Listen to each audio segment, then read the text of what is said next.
Hey, this is Stuchiu. Today I wanted to do a preview of IEM Sydney, and this is going to be a good tournament and should happen either later tonight or tomorrow, depending on where you are in the world. And what's interesting about this tournament is the way the teams have decided to attend and which teams have decided to attend has kind of created a very obvious sort of like tiers of teams and storylines and whatnot. So I just wanted to go over those real quick. So first thing we should note is Navi and Astralis aren't here. Astralis obviously has the entire Blast deal, and they're basically just skipping a bunch of events. I think I talked about it before. I just think it's kind of wimpy. Like, basically, if you're only going to play like one event a month and you're choosing Blast over Starladder or Blast over DreamHack Masters or Blast over IEM Sydney, I just think it's kind of a weak way to go out. But you know what? If they want to do it, it's up to them. I just think I just think they're just earning their own legacy, and if you want to be the best, you can't run away from the biggest battles. And the biggest battles are not at Blast; they're at these best of three big tournaments: IEM, DreamHack Masters, Starladder, those types. As for Navi, I'm not exactly sure what the hell they're thinking. Maybe they're just copying Astralis. And whatever the case is, I think they have like different problems than Astralis do. But we're not going to go into that. It's not the video for that. So going into this tournament, basically, I've broken down the teams into 4 tiers, at least the teams I'm interested in watching. And the first tier is basically first or bust, and this is just Liquid. So basically, if we think about all of the teams in the world, I think a lot of people still give credit to Liquid as potentially or literally the second best team in the world. There are a lot of reasons for that. They were, in my opinion, the second best team of 2018. I know there's an argument there for Navi or Liquid, but I sided with Liquid for various reasons. Then they did the switch up with Taco for Stewie 2K,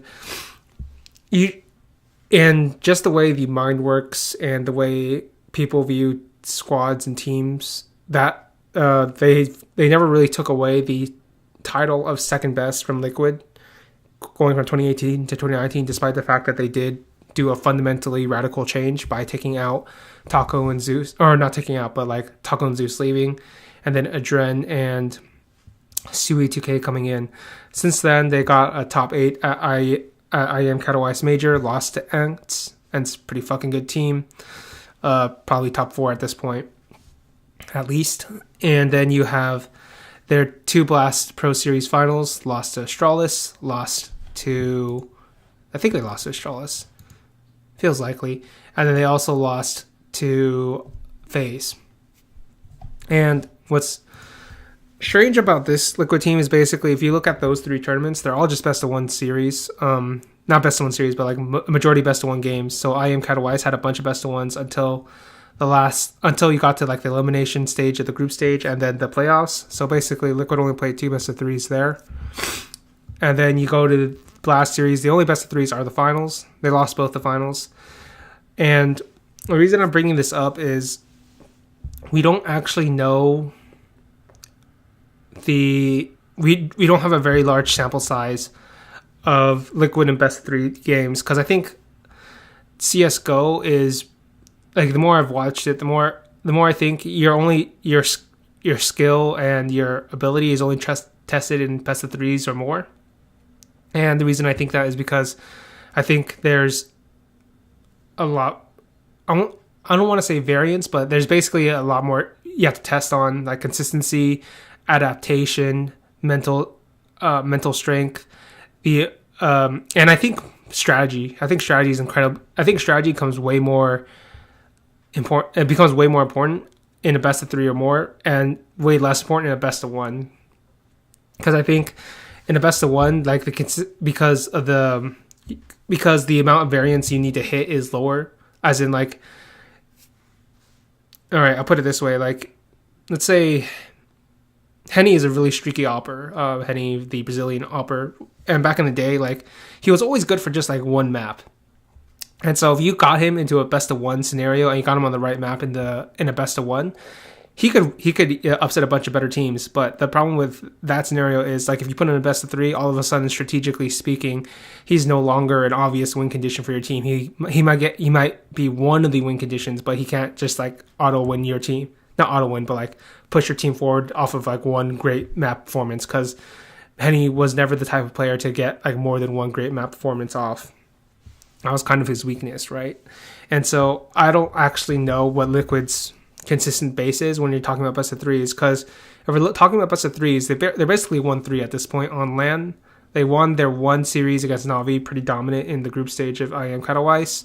Lost to ENCE, lost to FaZe, lost to Australis, and two of the three are finals. And that comes to like the other question mark everybody has about Liquid is how well do they perform under finals? And so far they are, if you want to discount Australis, go ahead. But outside of that, they are like, and I personally discount iBuyPower Masters for, all the shit that happened in that event. But currently they're basically 0-1 in finals, but then 0-2 in high pressure situations, because I also include the ENCE at the playoffs of the major, which is a really high pressure matchup that I think they believe they should have won, and I think they probably should have won. And so here's the main point when talking about Liquid is we're going to see, because Na'Vi and Australis aren't here, we're going to see them versus a bunch of teams. They should theoretically be favorites against the entire field. Even though FaZe beat them, I think Liquid are still favorites against them, because I think Liquid basically fucked up the strategic aspect of their map veto at the Blast, because they basically went with Dust2 and Mirage, and this is a terrible idea. If you just think about Nico both as a player and as an in-game leader, and you just think of FaZe as players in-game, plus players and their win conditions, basically, in order for FaZe to win, they need to go off individually speaking, and Dust2 and Mirage are the two best maps to go off as individuals. Not only that, but their strategic weakness phases is, I think, their in-game leadership and their tactics. But that's mitigated if you take the map veto to a place where Nico is completely comfortable, or not completely, but certainly is more comfortable than his other maps. And I think that's Mirage and Dust2. Mirage has always been one of his better like maps as a caller, even dating back all the way to the Nico Sports days. And Dust2 just isn't like, it's not a very like tactical heavy map. Like it can be at times depending on the team, but you don't need to have it. It's not like required. And because it's been pretty played out, and there hasn't been enough tactical evolution on that map for Nico to fall behind in that sense. So I just think strategically Liquid played that map veto out terribly, and then they allowed for the win conditions for FaZe to shine in the first two maps and then got bodied because of it. Even then, I think Liquid could have won that series, just because in terms of man-to-man, like Liquid are individually just as good as FaZe, but Rain killed them, so it's kind of how it goes.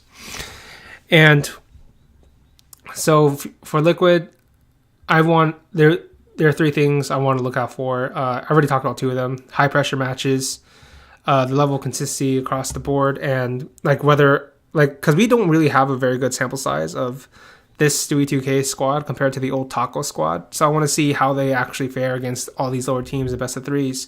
And the last thing I want to see is their map pool, because I'm not quite convinced that they actually have as deep of a map pool as it looks like on paper. Because on paper, basically, it looks like they can literally play everything.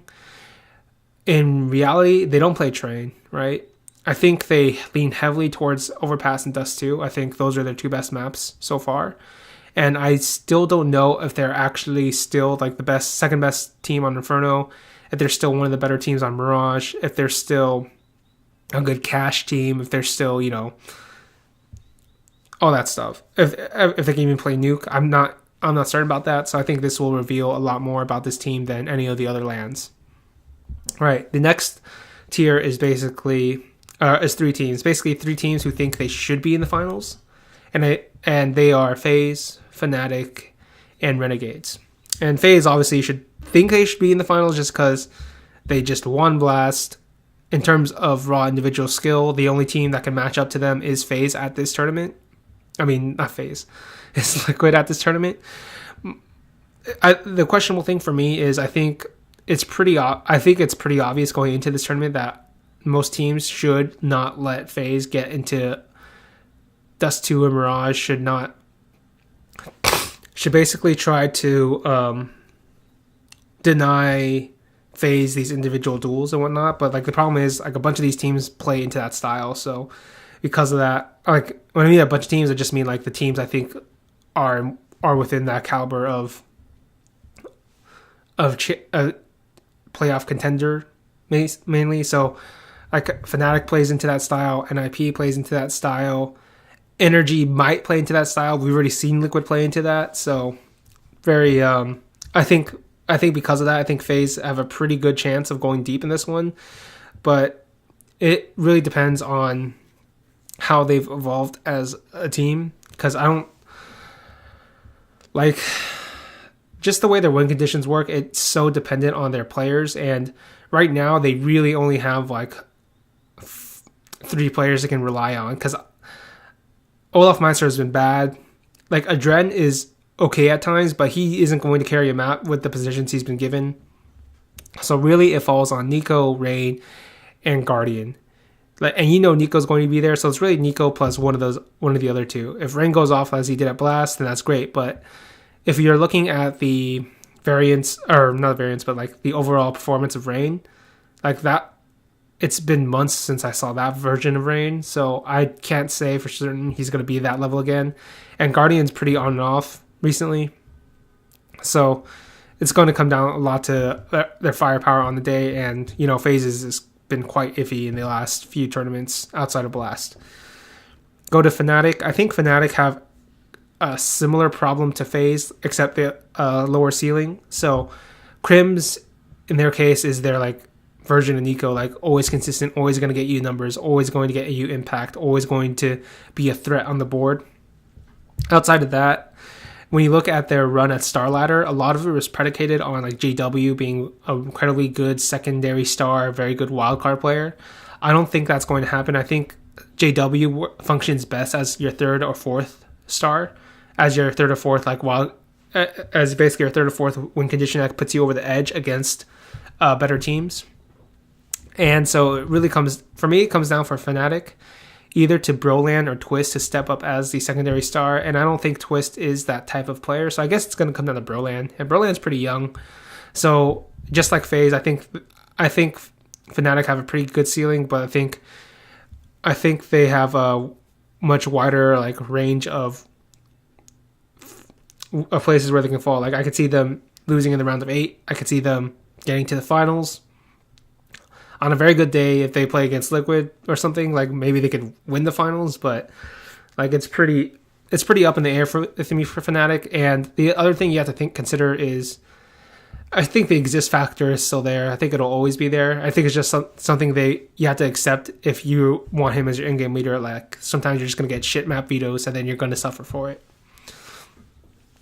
The last team I think is actually the second best team in the tournament is Renegades. And now Renegades doesn't have the ceiling of either FaZe or Fnatic, but they have way better stability. So, for instance, when I think about FaZe, if I progress a bunch of their tournaments, I'd say at Blast they played like 9 out of 10 level, and that's only like the lot, and that was in the finals, right? But outside of that, like I look at the rest of the tournaments, FaZe generally playing like 6 out of 10, 7 out of 10. If they're lucky, sometimes 8 out of 10, but most of the times like it's pretty lackluster. Fnatic are all over the place as well. Renegades, they'll always give you like an 8 out of 10, 9 out of 10 perform, almost always, outside of like the major semifinals against Na'Vi, I think it was. No, it was against Astralis, I think. But even then, I still thought they played pretty well, all things considered. But basically, Renegades is always going to get... Renegades is similar to Ents or Astralis, as in their baseline is like basically 8 out of 10, and then they can go higher than that, depending on the players or how their map veto works out.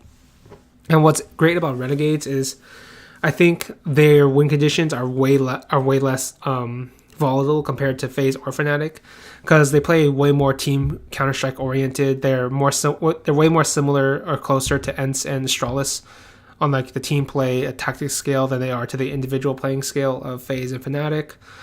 I think not only that, but they actually have a fantastic map pool. I think they might have the best in this tournament, or maybe second to Liquid. Depends on how highly you rate Liquid's map pool currently.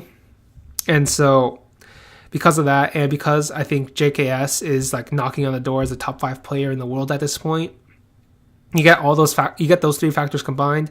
I think Renegades should be in the finals and should have a chance to win it.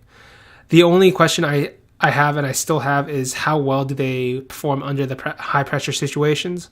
So far it looks great. Like, you don't even see like even though only like 2 of their players are the same, like 2 of them really follow this like storyline of like they choke in high pressure situations, Azure and JKS. Both of them have been fantastic in the playoff series I've seen or remember. So overall, I just think Renegades should be a favorite, should be in the finals. The third tier are the dark horses, and I think there's 2 teams here, MOUZ and NRG. Basically, this is the first LAN tournament, because Kerrigan already played at ESL Pro League group stages with MOUZ, and this will be his actual first tournament with them. And it's a very fun team, based off of what I saw from that ESL Pro League group. Basically, Kerrigan seems to have already figured out all the roles he wants on his team, and he's already enabling or resurrecting some of these players to be better than they were. So when you look at it's hard to take too much away from that group stage just because there's so little data. But I want you to look out for a few things. First, I think Kerrigan's going to run the map veto game at this IEM Sydney. I think he's going to outplay everybody in the map veto, and one of the reasons is because I don't think anybody really knows what MOUZ's best maps are, whereas Kerrigan is, I think, the best map veto leader we've ever had in CSGO. So that's always going to be an advantage for a Kerrigan squad. The second thing to consider is he is doing a lot of very surprising, I don't know if it's off meta because I don't watch enough of the lower tier teams, but he did a bunch of surprising tactics when I saw him in ESL Pro League. Like on Train, he straight up went for like a double op setup where he had both Woxic and Chris J aggressively looking for picks on the T side of Train, or he'd play for like the typical, map control default, and then one side fakes and then the other side hits the other map.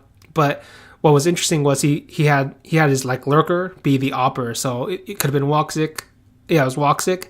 So he had Woxic like lurking by himself, and then the other 3 players hit the other side of the map. So overall, it's a very interesting sort of style. And then if we're looking at ROPS, because I think ROPS was really mediocre. I guess that's the word, mediocre at the end of the MOUZ era, like end of the MOUZ era being like 6 months, 7 months ish in the previous lineup.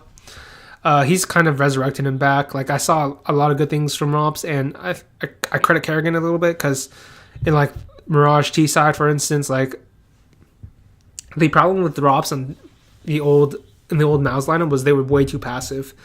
Not way too passive, they were too formulaic. And so after the first few months, people started figuring out, okay, so they started figuring out like the identity of MOUZ, how to play against them, and how to like nullify them. And one of the players they nullified was ROPS, because ROPS used to have a lot of impact from Palace and Mirage, but then people figured out his timings, people figured out his positioning, people figured out like how you could deny him space, what duels he likes to take, and so he never got anything done. He wasn't a bad player, but he wasn't an impactful player anymore. With Kerrigan on this lineup, I've already seen a bunch of changes. Like, for instance, like Kerrigan will aggressively lurk outside of T connector into the area, get that space, get that information, relay it over to ROPS, keep going, and then like basically sacrifice himself as a pawn, and then ROPS gets that information, ROPS comes out, ROPS makes the play, right? So I think you're going to see a lot more of that in these Mouse in these Mouse games, and I just have a infinite amount of faith in Kerrigan. I think Kerrigan he's the most Dota 2-esque CSGO leader I've ever seen, basically. Like, maybe that's a topic for another time. But I think Miles and Kerrigan actually have a shot of making it to the finals. And yeah, I think that'd be a fucking crazy result.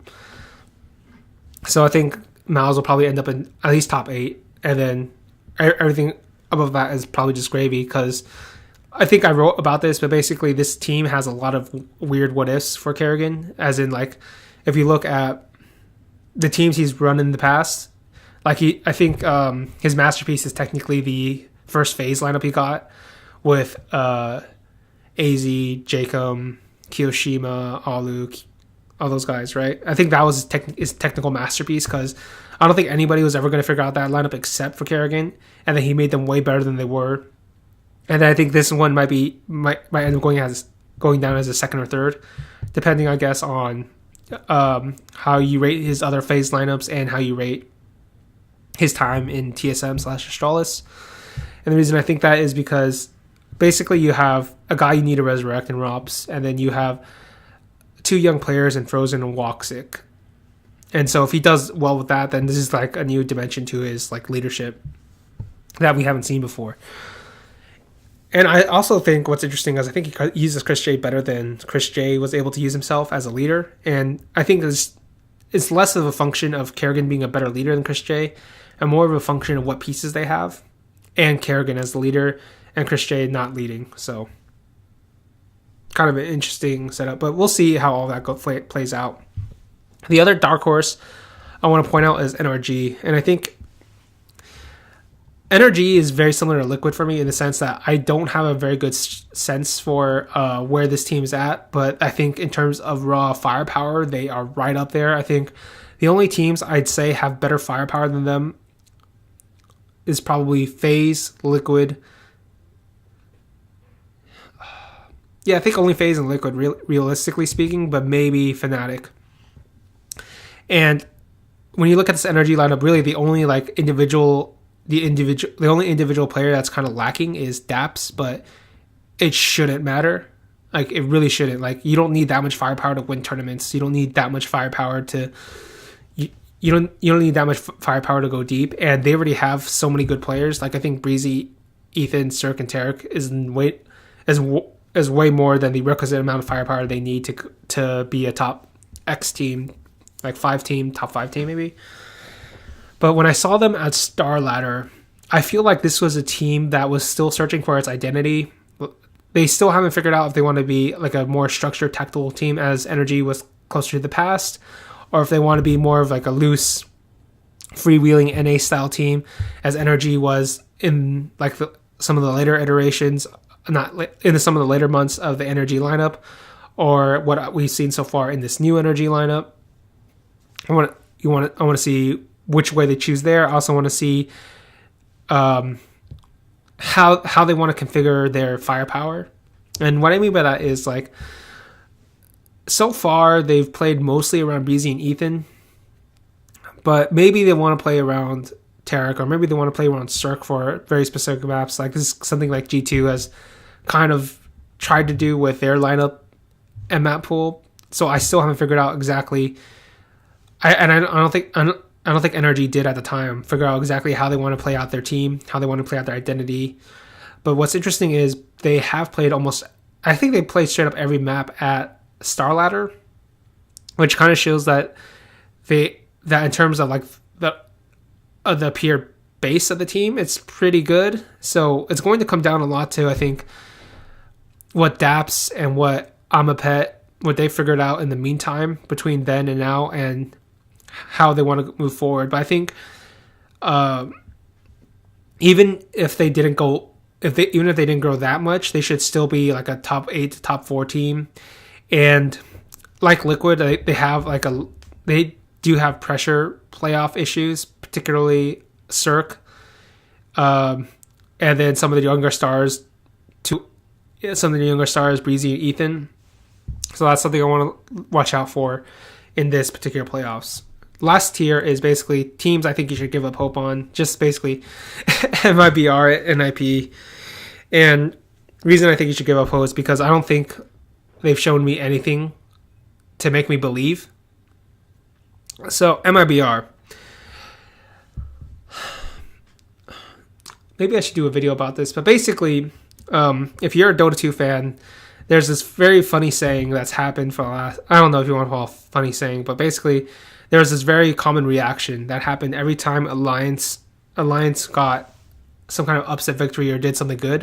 It was Alliance is back. And Alliance was never, ever back. That line was repeated like thousands of times across like 4 or 5 years after Alliance broke up and reunited. That Alliance version never came back. And the reason I'm even bringing this up is because this is kind of the same phenomenon I'm seeing with MIBR and NIP to a lesser extent. Is basically every time MIBR does something good or anytime like Forrest goes off, they're like, oh, he's back. They're the greatest. They're the ones. And then I'm just like, well, no, this is kind of the outlier from what we've seen. In the case of MIBR, they've just been dismal. They've lost basically the core identity that made them so great in the reunion. Like I was personally hoping that whatever core aspect, the core identity of what made them so great, so power play, 3v3s, inherent team chemistry, those were the 3 things I thought really made them truly great in there and made them like the best team in the world. Like that's basically gone. And for this MIBR squad, like I don't know if he can rebuild that. I'm not even certain that's even possible. I've never really seen it happen in any team game I've seen. And so I just don't know if it's possible for this MIBR squad to go anywhere. I will say they still have one out left that they haven't tried, and that's switching Phelps and Fur. Because like if you just think about this lineup, the reason they allowed Phelps to come back is because Phelps is now willing to play that role. But it doesn't even matter if you're willing; it just matters if you're able. And I don't think Phelps is able to do it. Like I just don't think he's that good of a player in that particular role. I think very specific players have very specific personalities, very specific game styles that enable them better than other play styles. And I know Fur actually hasn't been that bad. I actually think he's been like surprisingly good on certain maps, like overpass CT side or certain sides or whatever. But I think because of the complete lack of results, I think they got to switch it. I think they have to let Phelps be the aggressive star player and let Fur be more of the passive side. And I think this will work because I think Fur did do this way back in the day with FNX. So at least we know it's possible. I think that's like their only answer they have left. But we'll see. I don't think they're going to do it. I think they're still going to ride this Coldzera Fur thing all the way to the end. And as for NIP, I think there was like some stat that they haven't beaten a top team in like a best of 3 in forever. Sounds about right. Like I've never seen them beat a top team. I can't even remember the last time they beat a top like 10 team in a best of 3. And this is like a pretty. It's not like a very strong top 10 the entire time NIP was playing these guys. So in general, I just think NIP don't have a specialty. I guess that's how I put it. They don't have a specialty. Like they don't have a superstar player that can beat anybody. Yeah, Forrest has some flashback games, but it's always against tier 2 teams, always against tier 3 teams.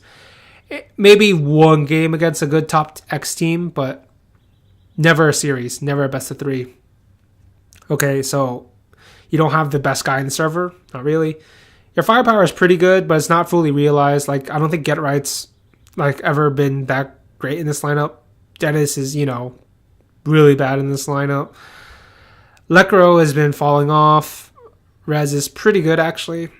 So outside of really Forrest and Rez, I've never really thought like these players were getting their best roles. And even Rez, I'm not even certain that's his best role, but it's like it works for this team.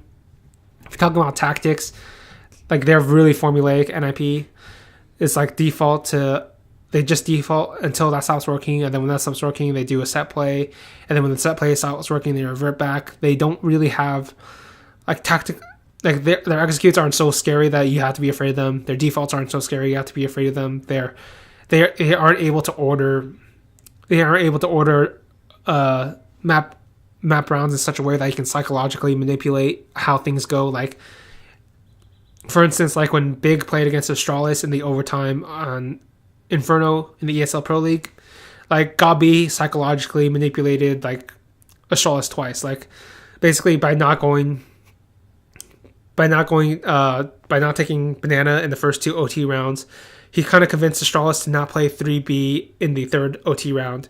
And then not only that, but like if you look at throughout that entire like series, he's basically like he's either counting or he's figuring out that Astralis are dumping a lot of their utility before the last like 20 seconds.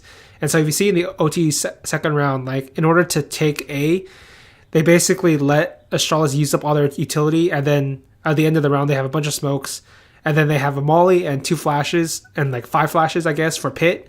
And so they just molly the Pit, keep flashing Magus until he burns alive because he can't see. Right? Like, I don't see any of this shit from NIP. And so I just don't think tactically or in terms of firepower, NIP really have anything going for them. Like, basically, I think NIP's best chance of getting far in this tournament is... Actually, let me check if it's even possible. NIP...